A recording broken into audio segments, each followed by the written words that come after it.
হযরত নবী করিম সাল্লাল্লাহু আলাইহি ওয়াসাল্লামের জামাতা হযরত আলী রাদিয়াল্লাহু তাআলা আনহু এর অবিস্মরণীয় ঘটনা।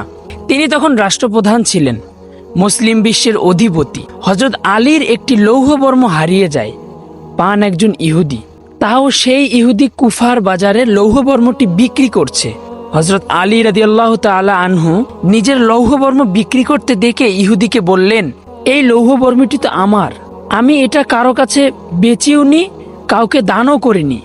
এটা আমার উটের পিঠ থেকে অমুক দিন অমুক স্থানে পড়ে গিয়েছিল, সুতরাং এই লৌহবর্মটি ফিরিয়ে দিন আমাকে। ইহুদি বলল, এটা আমার জিনিস, আমার হাতে। হযরত আলী রাদিয়াল্লাহু তাআলা আনহু বললেন, লৌহবর্মটি আমাকে ফিরিয়ে দিন, বর্মটি আমারই।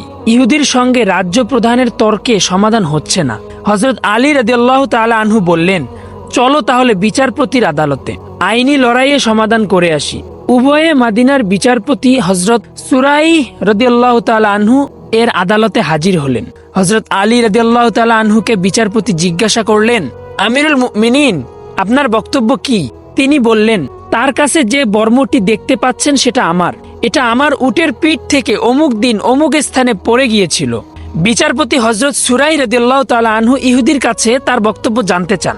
ইহুদি বলেন, দেখুন, এটা আমারই, কারণ আমার দখলেই তা রয়েছে, দখল যার সম্পদ তার। সব শোনার পর বিচারপতি সুরাইহ বললেন, আমিরুল মুমিনিন, আপনি সাক্ষী পেশ করুন।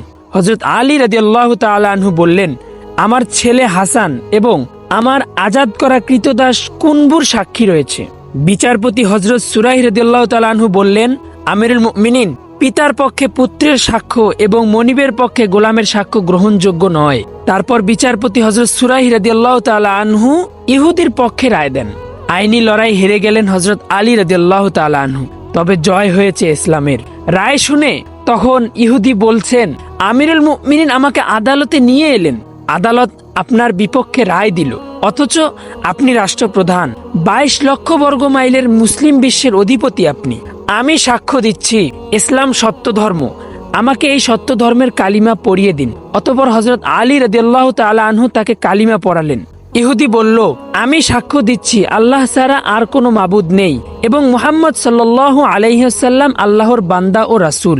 তারপর ইহুদি বলল, আমিরুল মুমিনিন, এই লৌহবর্ম আপনার, রাতের অন্ধকারে পড়ে গিয়েছিল, সেখান থেকেই আমি পেয়েছিলাম।